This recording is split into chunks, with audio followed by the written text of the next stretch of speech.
need to look out in this session.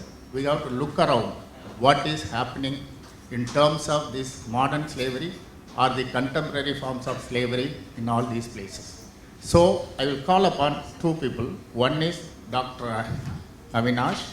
Presentation is precisely because of this that it tries to not only look at institutional global dimensions of modern history, but its genealogy. How does that knowledge, and especially through UN, obviously we're looking at the international human rights laws from UN perspective, how they have kind of emerged. What are the historical and geographical examples? And finally, to say that there are two streams almost running parallel, though sometimes they seem to be merging and going away. Modern slavery, contemporary forms of slavery, etc. The other is DWDs and so on. Now, where is it that where the twain shall meet?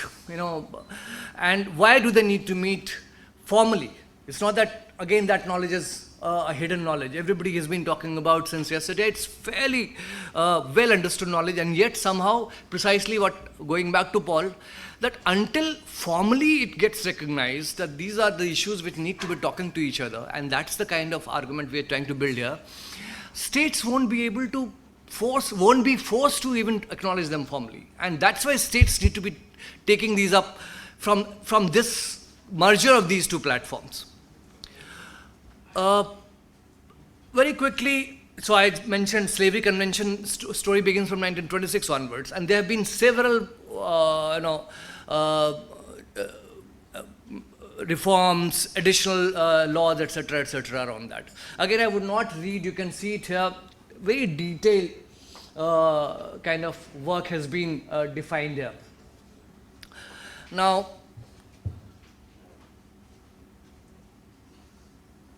try and look at it from this, that there's one only word.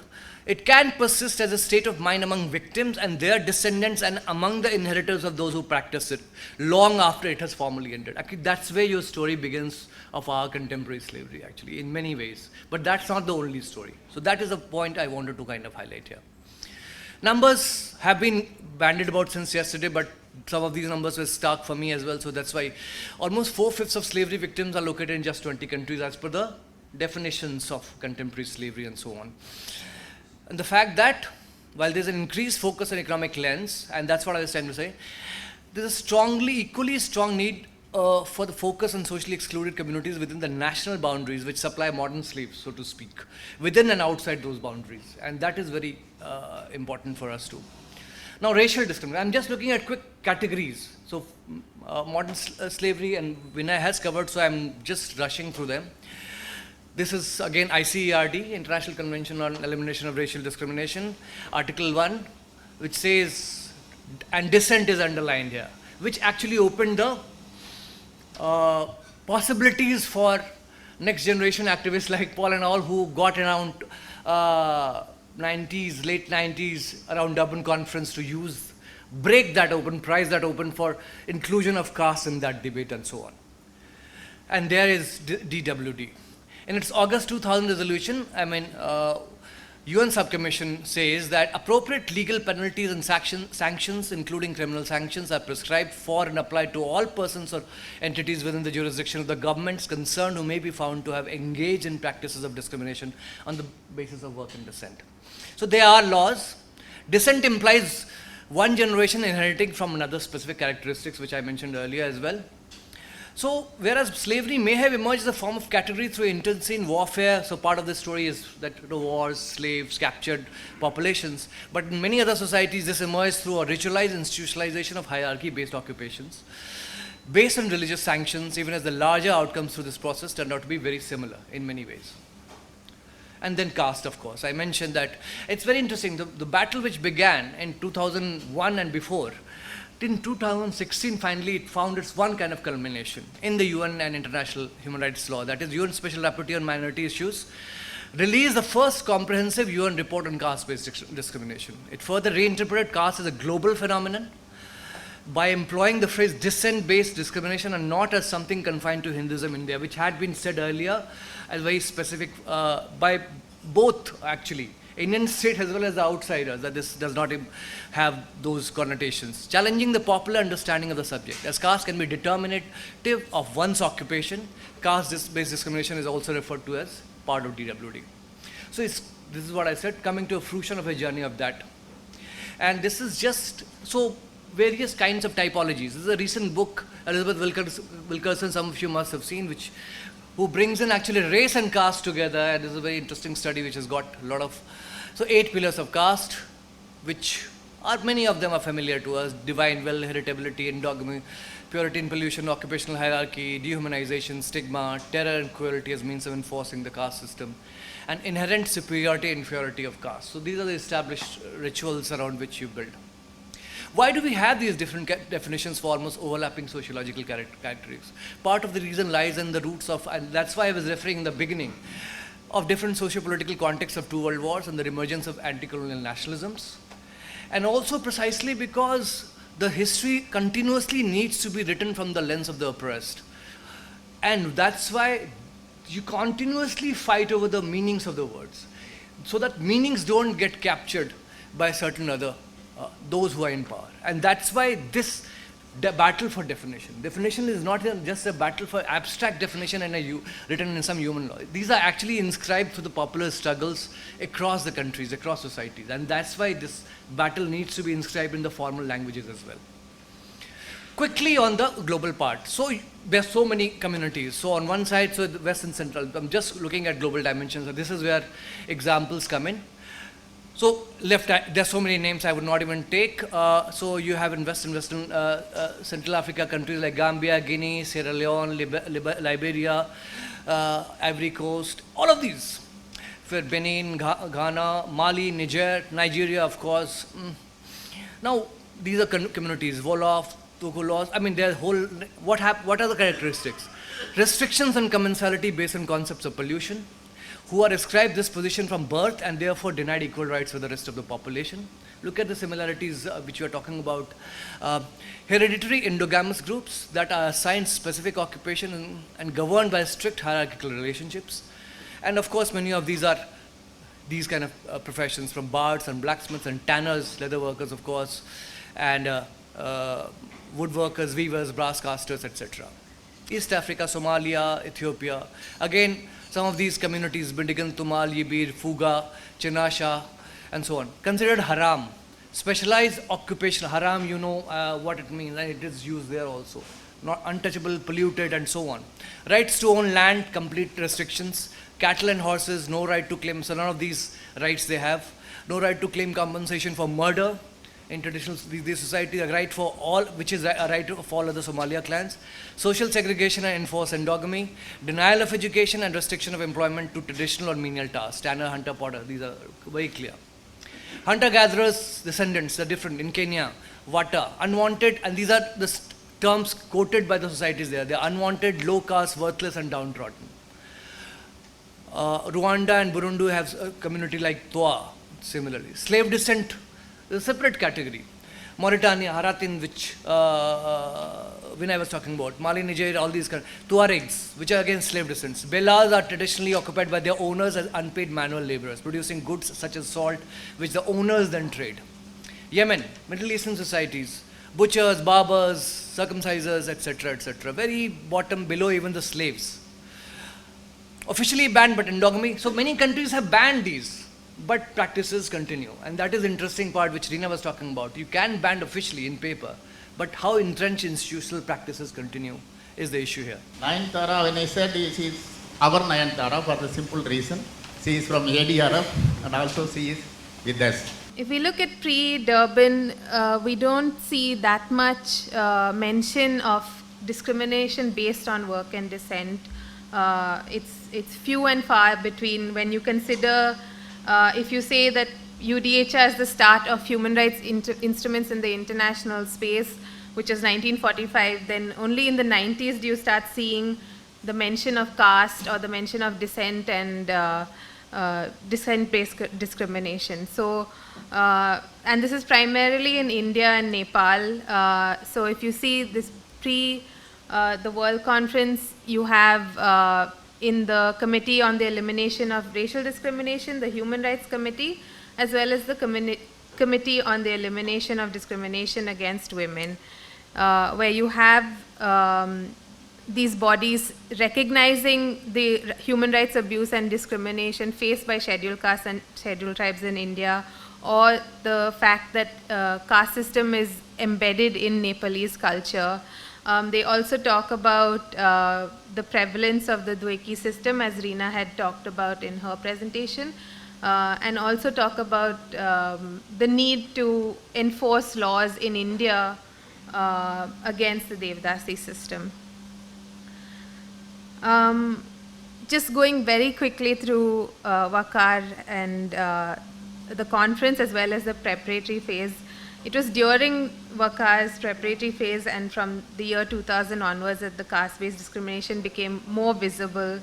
NCDHR played a very big role in advocating vehemently for the inclusion of discrimination based on work and descent through the preparatory phase as well as during the conference. However, despite all these efforts and despite having international media visibility, engaging with state party delegates on the matter, generating support from a wider CSO network, the term was not introduced into the Durban Declaration and Program of Action. And subsequently, in 10 years later, when it was looked at again and revised, it still did not get included at that time.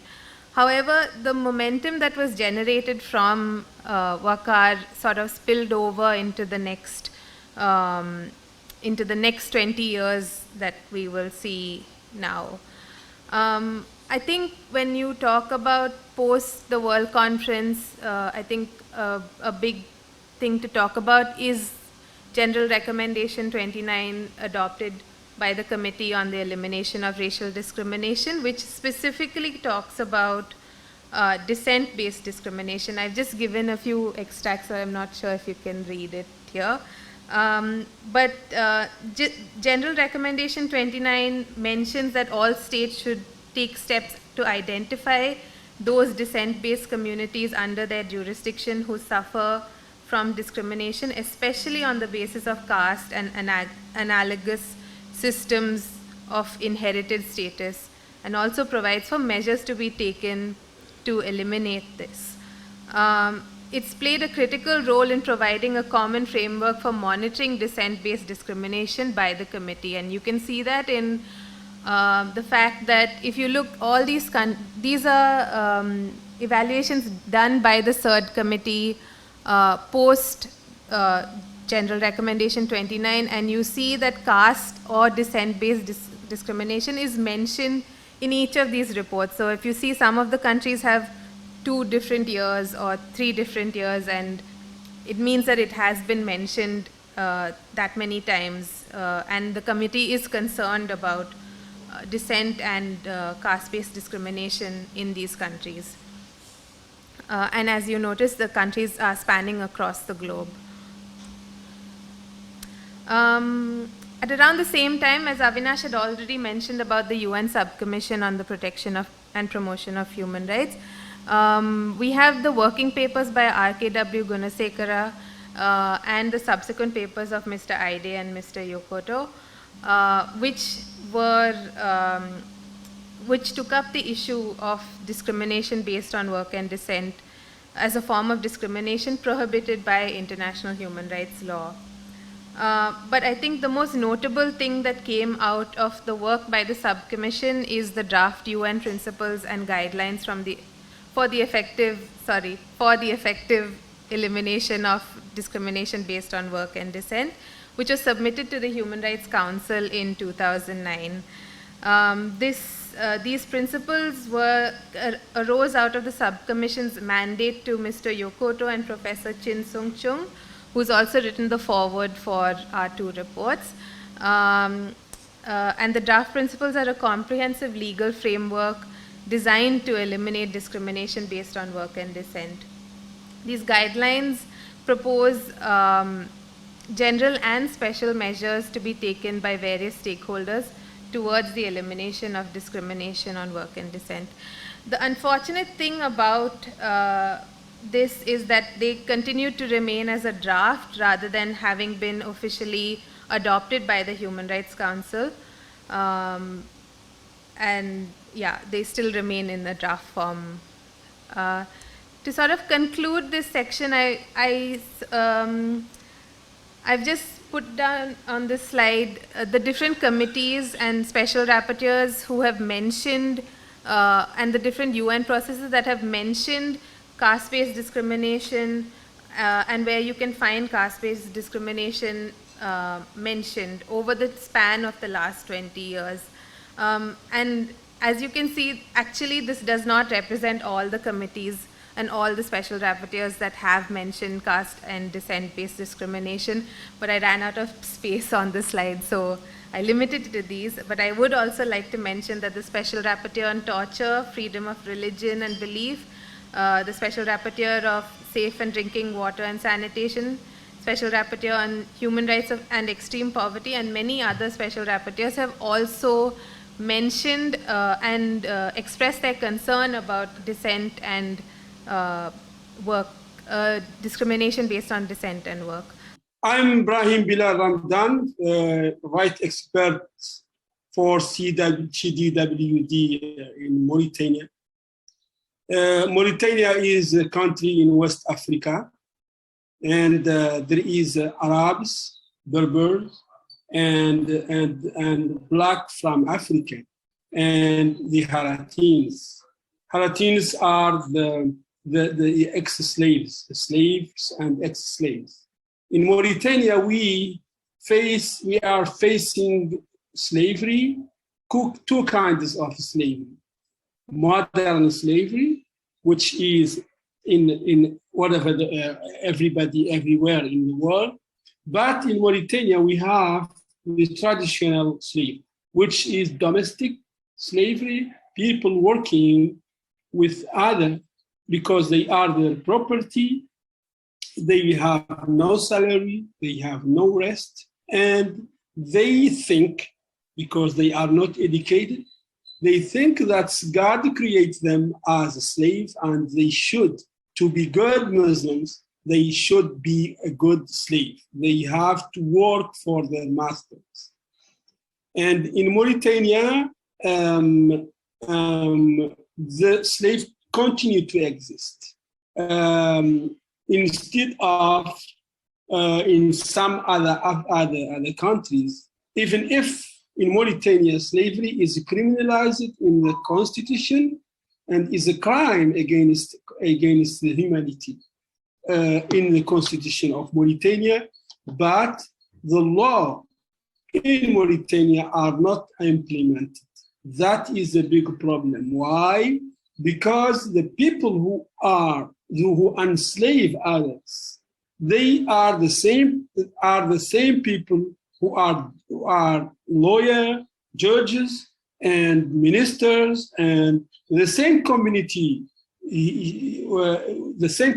enslaved who enslave others is the same community who have the power, economic powers, political power, religious power, economic power, etc. That is why slavery still exists in Mauritania. The ex-slaves are more than 50% of the total of Mauritania. We have now slavery for real is not like in 10, 20 years ago. That's little cases, but still exist. And the big problem, the huge problem that we are facing in slavery is the slavery in land. Because Haratines, the ex-slaves, are living in the south of Mauritania, where there is fields, and they are not allowed to have lands. Land is for the Arabs, is for the masters, and they are not allowed to have the property of land. And they work for others in the same lands. That's why the big problem is slavery, what we call land slavery. Now, for solution, we need oppression on the government of Mauritania to implement laws, because we have laws against slavery, but it's not implemented. And we need international pressure on the government of Mauritania from UN, OHCRH, from our community of CDWD, and from other friends in the world, from United States, from Europe, from everywhere. We need a pressure on the Mauritanian government to implement the law. We need education. The ex-slaves are uneducated. They don't have a good school. They don't have a good opportunity to send their kids to the school. That's why my organization, Sahel Foundation, is Sahel Foundation for Human Rights, but for education support. We are helping the ex-slaves kids to go to school because we understand that the sustainable solution for the slavery is school. But because, like me, I was enslaved for 20 years in my life, but I'm free man today. This is because of school, because I went to school, I have this opportunity to go to school. And so that's why I want to give the same opportunity to other kids to go to school, because I'm sure if they learn, if they graduate, if they understand more about life, they will be free, and that is the first solution. What do you think? Olá a todos e todas, eu sou Peulhs Dias, sou advogada quilombola pela Coordenação Nacional de Articulação das Comunidades Negras Rurais Quilombolas aqui no Brasil. Eu estou aqui hoje para falar um pouco sobre escravidão moderna ou escravidão contemporânea. Ou seja, no Brasil, a escravidão moderna ou escravidão contemporânea é a relação de trabalho em que pessoas são forçadas a exercer atividade contra sua vontade em situações degradantes, mediante intimidação, ameaça, detenção, violência física e psicológica. Diferentemente da escravidão antiga, que era permitida por lei até 1888 aqui no Brasil, a escravidão moderna é terminantemente proibida, tanto pela Constituição Federal Brasileira, tanto pelos tratados internacionais assinados pelo Estado brasileiro. Além disso, o Código Penal brasileiro proíbe e estabelece penas a quem cometer esse tipo de crime contra a pessoa. Ou seja, em 2003, o Código Penal brasileiro foi alterado pela Lei 10.803 de 2003, que alterou um dos artigos do Código, o artigo 149, que diz o seguinte: reduzir alguém a condições análogas de escravo, quer submetendo-o a trabalho forçado ou a jornada exaustiva, quer subjugando-o a condições degradantes de trabalho, quer restringindo, por qualquer motivo, sua locomoção em razão de dívidas contraídas com o empregador ou preposto, a pena de reclusão é de 2 a 8 anos, além de multas correspondentes às violências praticadas. Outro fator importante que se observa é que antes o escravidador comprava as pessoas a serem escravizadas. Hoje as pessoas em situações de escravidão são geralmente aliciadas por eles, ou seja, são pessoas seduzidas por promessas falsas, de emprego, de estudo, de melhoria de vida. No Brasil, os casos de escravidão moderna geralmente ocorrem em fazendas e em casas de famílias longe da visão pública. Outro detalhe importante é que antes a escravidão ela era determinada pela cor da pessoa, seja negro, indígena, aqui no país. Hoje, as pessoas escravizadas são pessoas que vivem em situações de extrema pobreza, extrema vulnerabilidade, mas entre estas, a população negra são as maiores vítimas da escravidão moderna, da escravidão contemporânea. Estima-se que o trabalho escravo no mundo, né, gere aí cerca de 150 bilhões de lucros para os escravizadores, né. Conforme dados da Fundação Walter Free, estima-se que mais de 45,8 milhões de pessoas vivem em situações de escravidão ao redor do mundo, com maior incidência nos países asiáticos. Deste total, estima que 2,16 milhões estão na América Latina. E desses 2,16 milhões na América Latina, 161,1 mil pessoas são escravizadas no Brasil.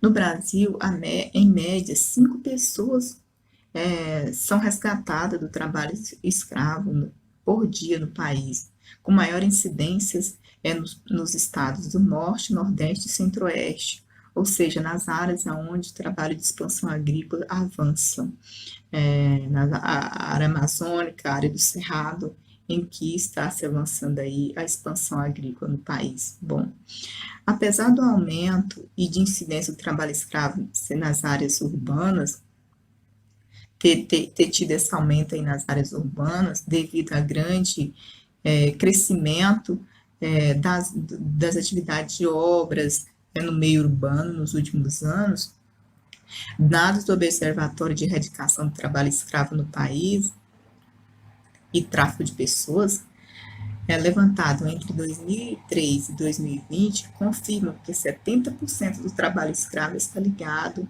ao trabalho agropecuário em geral, seja as áreas de expansão agrícola, criação de bovinos, produção de alimentos, ou seja, está ligada aí à agropecuária, né? Bom, e em geral, ainda, né, segundo esses dados, né, do Observatório de Erradicação do Trabalho Escravo e Tráfico de Pessoas no Brasil, 45% das pessoas resgatadas se declararam como pessoas pardas, 23 pessoas como brancas, 16 pessoas como amarela, 13 pessoas como preta e 4 como indígenas. Ou seja, como já dito acima, a maior incidência está entre a população negra. Cerca de 58% das pessoas que estão aí, que são resgatadas em situações de trabalho escravo, são pessoas negras, cerca de 58,8%, né, dessas pessoas resgatadas são pessoas negras que vivem aí em situações de extrema vulnerabilidade. Dessas resgatadas, né, 37% das vítimas tinham até o 5º ano, a 5ª série do ensino fundamental, incompleta. 30% das vítimas eram analfabetas, ou seja, grande parte das pessoas são analfabetas. Durante esse período de 2003 a 2020, foram resgatadas 38.395 pessoas em situação de escravidão. Dessas, 36.275 eram do sexo feminino e 2.120 do sexo feminino. A maioria das vítimas eram homens entre 18, né, e 24 anos, o que pode aí nos representar, né, um índice de continuidade do trabalho escravo, do trabalho infantil no país, que segundo dados do IBGE, né, publicado em matéria da Folha de São Paulo em dezembro de 2020, dão conta que 66,1% das crianças que vivem em trabalho escravo, em trabalho infantil, são negras. Nos quilombos, nas comunidades quilombolas no país, a maior incidência de trabalho escravo se dão aí entre crianças e adolescentes. Ou seja, fazem as maiores vítimas entre esse público específico. Isso não quer dizer que outros trabalhadores quilombolas não são vítimas, mas as crianças, elas são vítimas mais frequentemente devido à ausência de política pública dentro dos territórios quilombolas, fazem com que muitas famílias, né, coloquem, né, seus filhos, suas filhas, para viver em casa de famílias nos municípios vizinhos ou nas capitais do país. em casa de famílias ricas ou famílias de classe média alta, enfim, com a promessa de garantia de estudo e de melhoria de vidas. No entanto, nessas casas de família, essas crianças quilombolas são vítimas tanto do trabalho escravo e da exploração sexual. Um exemplo disso ficou muito conhecido no país, foi o exemplo do meu quilombo, né, do quilombo Calunga, no estado de Goiás. Foi o caso, né, das crianças calungas submetidas a esse tipo de situação. Assim, o caso ficou conhecido por se tratar, e além de um dos maiores quilombos, né, do Brasil, também ficou conhecido pela a falta, né, de penalidades aos agressores, né, e também pela a incidência dos crimes, ou seja, a recorrência do crime, né, e a ausência do Estado em punir esses agressores. Bom, cabe lembrar, né, que o Brasil ele só conheceu a escravidão moderna no país em 1995, após sofrer um processo perante a Organização dos Estados Americanos, a OEA, para que se aparelhasse para combater o problema da escravidão no país, né? Na época, o então presidente Fernando Henrique Cardoso, tomando providência, criou o Grupo Executivo de Repressão ao Trabalho Forçado, substituído, né, esse grupo foi substituído em 2003 pela Comissão Nacional para a Erradicação do Trabalho Escravo, pelo presidente Lula, né, que também instituiu o grupo, né, o grupo operacional, né, de fiscalização móvel, ou seja, um grupo que vão até as fazendas fiscalizar, que recebem denúncia e vão até fazenda fiscalizar se há mesmo pessoas em situação de escravidão. Hoje, hoje aqui no país é um dos instrumentos mais importantes, né, de repressão ao sistema de escravidão moderno, né, e é referência também de combate à escravidão, ao trabalho escravo no mundo. No entanto, acho que cabe aqui lembrar também que essa equipe, né, esse grupo especial de fiscalização móvel, em 2004, foram vítimas aí, né, de uma emboscada onde 4 funcionários vieram a óbitos, né, foram assassinados, na verdade, 4 funcionários foram assassinados aqui no município próximo de Brasília, capital do país, em que esses funcionários se dirigiam a uma fazenda que tinha sido denunciada, que mantinha pessoas, né, sobre o trabalho, mantinha pessoas sobre essa situação análoga, né, de trabalho escravo. Enfim, o Brasil, com relação ao processo, né, perante a OEA, foi condenado em 2003, no que ficou conhecido como o caso Zé Pereira, ou seja, condenado pela omissão em proteger a vítima, que na época tinha 17 anos e foi escravizada com mais de 60, junto a 60 trabalhadores também, né, que estavam na mesma situação de trabalho escravo, atraídos por esse fazendeiro, pela falsa promessa de melhoria de vida, tiveram as suas liberdades restritas, né, na fazenda Espírito Santo, na cidade de Sapucaí, estado do Pará, em 1989. Perante essa condenação, o Brasil assinou aí um acordo, né, e assumiu a responsabilidade de violações de direitos humanos praticado por particulares, violações contra a Convenção Internacional do Trabalho, violações contra a Declaração de Direitos Humanos, por não ter cumprido sua obrigação em relação à proteção dos povos, né, que sofrem com essas condições análogas à escravidão no Brasil. Com o esforço, né, e pressão da sociedade civil, em 2003 foi criado a lista suja, ou seja, considerado uma referência global pela ONU, né, no combate ao trabalho escravo. A lista suja enumera empresas, fazendas, empregadores, pessoas físicas e jurídicas nacionais multadas, né, na justiça pela utilização do trabalho escravo. Os denunciados e fiscalizados entram na lista após um processo administrativo e o exercício do direito de defesa em primeira e segunda instância. A iniciativa sofreu grandes dificuldades, né? Em 2004, a lista deixou de ser publicizada após uma demanda judicial na Suprema Corte do país. Somente agora, em setembro de 2020, o Supremo Tribunal Federal reconheceu aí a constitucionalidade da lista suja, né, do trabalho escravo, de que essa também é uma forma de combater esse tipo de crime no país, né, de visibilizar essa lista de quem são esses escravizadores, né, esses criminosos.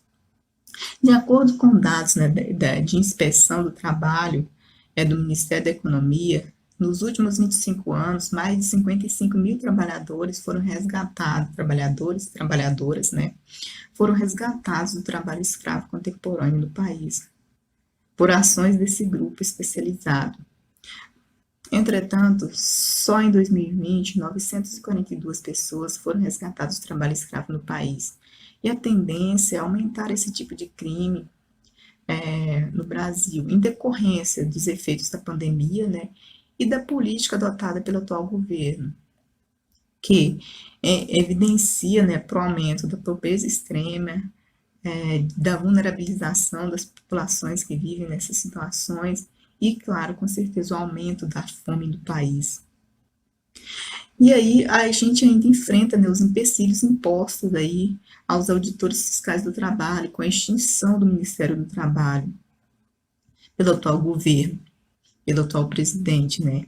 Os auditores agora passam a responder ao Ministério da Economia, ou seja, modificando totalmente a atuação política de combate ao trabalho escravo, agora submetido a uma direção, né, ligada à área econômica e não mais à área do trabalho. Contudo, o número de pessoas e trabalho escravo, né, especialistas, né, ouvidos, acreditam que esse número de pessoas podem ser ainda maior, devido à falta de fiscalização, às dificuldades de fiscalização, né, porque apesar dos avanços contra o trabalho escravo no Brasil, hoje a principal dificuldade está na fiscalização trabalhista, né, a dificuldade que a equipe tem de fiscalizar, e o combate às formas de aliciamento dos trabalhadores e trabalhadoras, crianças e adolescentes em situação de extrema vulnerabilidade. Nesse sentido, é imprescindível a continuidade da política pública brasileira no combate ao trabalho escravo no país, e a exploração de crianças e adolescentes nessa mesma situação de trabalho análogo à escravidão, para que de forma gradual, né, que sejam implementadas essas políticas, para de que forma gradual seja eliminado no país essa prática criminosa. Para isso, o governo precisa trabalhar, implementar políticas de enfrentamento a esse tipo de escravidão, para além de políticas voltadas ao combate à miséria, à pobreza extrema no país, né, mediante todas as situações que a gente sabe que a tendência é piorar. Hello, my name is Atanas Stoyanov, and I'm the Roma rights expert for Europe. The Roma people are the largest European ethnic minority, coming originally from the lands of nowadays Pakistan and northern India, precisely the states of Rajasthan and Punjab. Roma have migrated to Europe centuries ago, and consequently to all over the world. The first documented arrival of Roma in the Byzantium Empire, nowadays Greece, is from the 9th century, but most probably Roma arrival dates back further in time.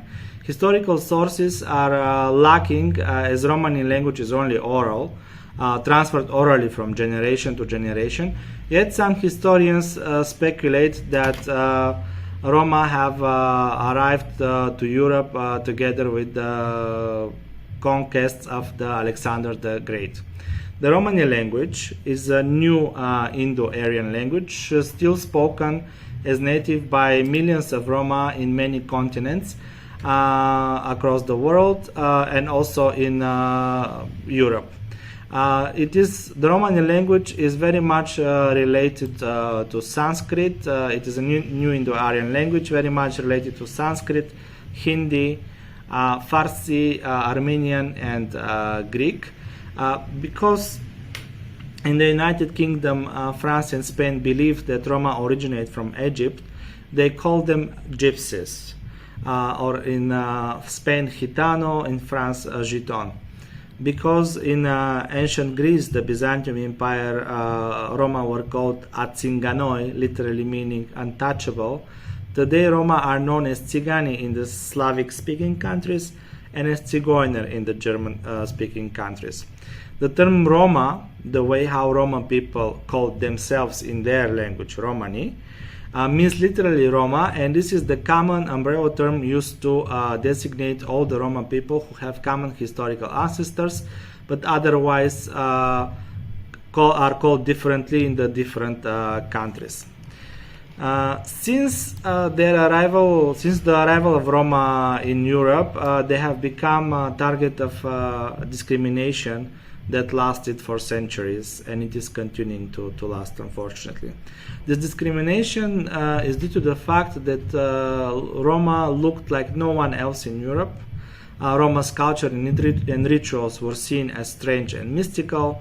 Roma's way of life was seen as nomadic and free, opposed to the rest of the population, who were considered as settled. The first documented case of anti-Gypsyism dates back to the year of 1000, when the city of Prague, nowadays Czech Republic, have sent Roma away because they believed that they caused the Great Fire of the city, who burnt entirely down almost the entire city. Historical sources of discrimination mention that Roma were either used as blacksmiths and other skilled workers for music and arts, either persecuted for being just different. In medieval Spain, for example, there was an order that whoever Roma speaks their own language, they should cut their tongue. In Hungary, Queen Maria Theresa have ordered all the Roma children to be taken away from their families and given to foster Hungarian parents so that they can learn to live in the Hungarian way. Thus, for the majority of Roma, the Romani language was permanently lost. In nowadays Romania, Roma people were enslaved for about 500 years, given as agricultural workers to serve local rich masters and the church. The greatest discrimination against Roma people happened during World War II, when Nazi Germany and Hitler ordered the extermination of everyone who was Roma. Between 500,000 and 1.5 million Roma were either shot dead or taken into concentration camps and gassed to death. Even after the fall of the Nazi regime, many Roma women were purposefully castrated in Scandinavian countries, Czechia and Slovakia. Today, in Europe, live between 10 and 12 million Roma, 6 of them being citizens of the European Union. Unfortunately, the historical discrimination against Roma goes on. Their houses are being demolished, they are being forcibly evicted. Roma suffer from school and territorial segregation and overall poverty. Modern slavery practices against Roma include unpaid or much less paid, non-regulated, informal employment of Roma in fabrics for sewing, agriculture, and many more. Segregation of Roma children in separate classrooms from the rest of the other children, or placing physically and mentally healthy Roma children in special schools is also a fact, especially in countries such as Czechia, Slovakia, and Hungary. Purposefully not providing infrastructure in Roma neighborhoods, including social services, is also pushing Roma into reproducing the poverty from a generation to generation. There are many existing legal provisions against discrimination based on work and descent. The European region is rich of them.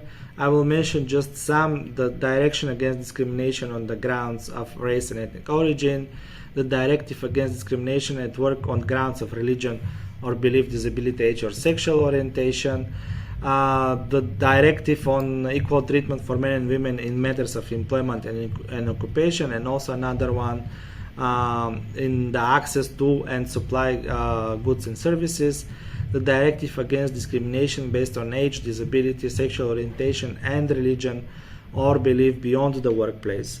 So these are just a few. We have additional legislation with the Council of Europe and the United Nations, which European countries have ratified. Plus, on the national level, there's also plenty of national legislation.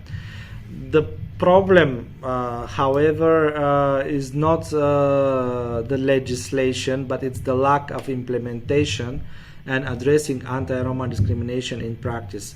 The judiciary system does not work equally for Roma and non-Roma.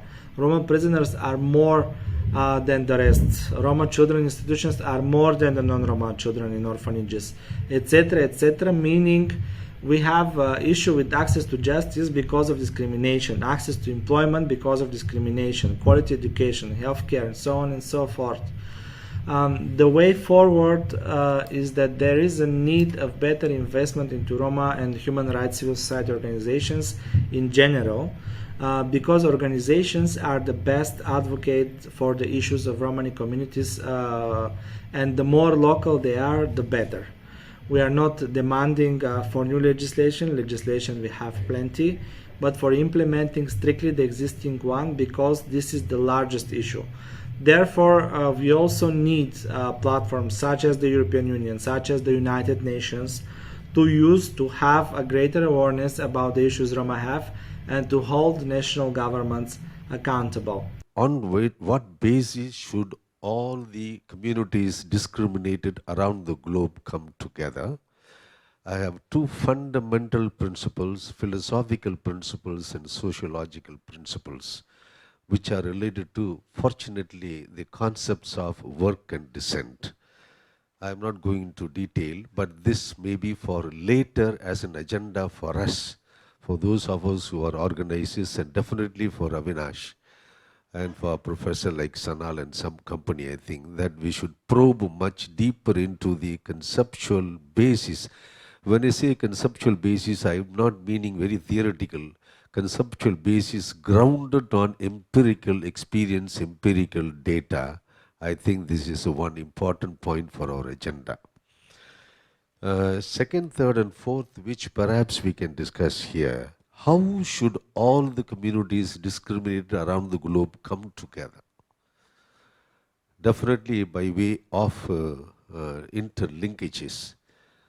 We have definitely the Asia Dalit Rights Forum, and then at the world level, global forum of discriminated communities.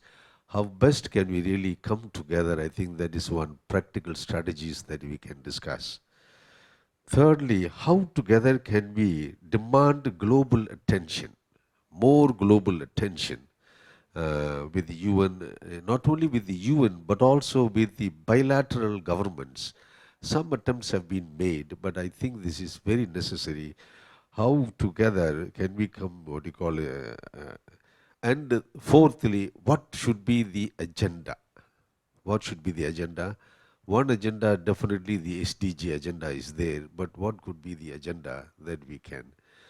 I think these are the four things we should address. We may not be able to address now. I think we should be able to address. Let us remember to continue to engage with these mechanisms.